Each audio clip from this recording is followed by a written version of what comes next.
We live a lot of our life online. In fact, 69% of Americans use some type of social media. So some of our best moments, and even the ones we document when we're bored, a lot of those live online. All those moments almost leave a digital legacy of our life.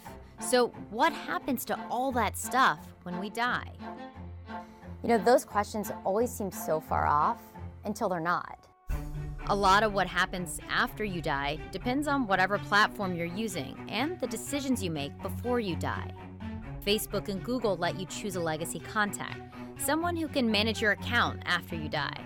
When you fill out the legacy contact, you'll never see the word death, which is kind of fascinating. They thought about every single word, so you would, feel sensitive enough that you'll actually kind of fill this out.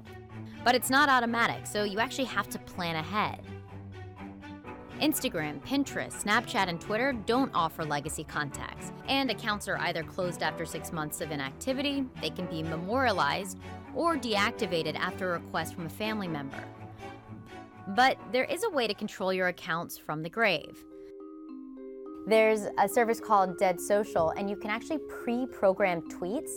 Actually, Dead Social also lets you pre-program a Facebook message for if/when you die. Your Facebook friends will see like a video with whatever you decided to say to them in case of your death, which is like pretty intense. More often than not, if you die before writing a social media will, what happens to your stuff is up to your family. They can submit proof of your death and have your account shut down.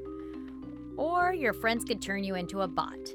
There's one woman I met who's already trying to do that. She had a friend who passed away, and she took their Facebook posts, Twitter posts, all of their exchanges, their communications online, and she recreated a digital version, like a chatbot of her friend Roman.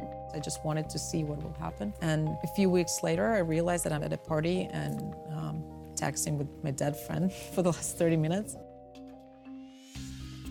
Not everyone wants to be immortalized forever as a chatbot. But the concept of living beyond the grave raises some interesting questions about your online legacy. Would you want to be completely erased? Or stay a part of people's lives? If you could, would you?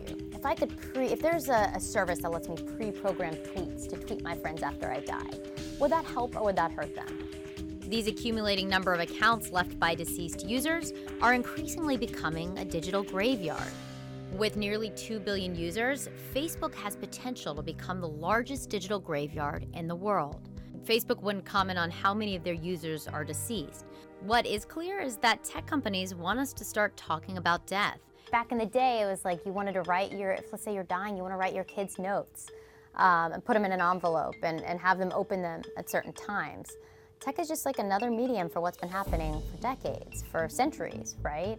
It's a way of memorializing and passing down. And while you hold the copyright, after you die, you're not going to be around to enforce it. If you don't want to become a chatbot or memorialized or deleted, it's up to you to make those decisions while you're alive.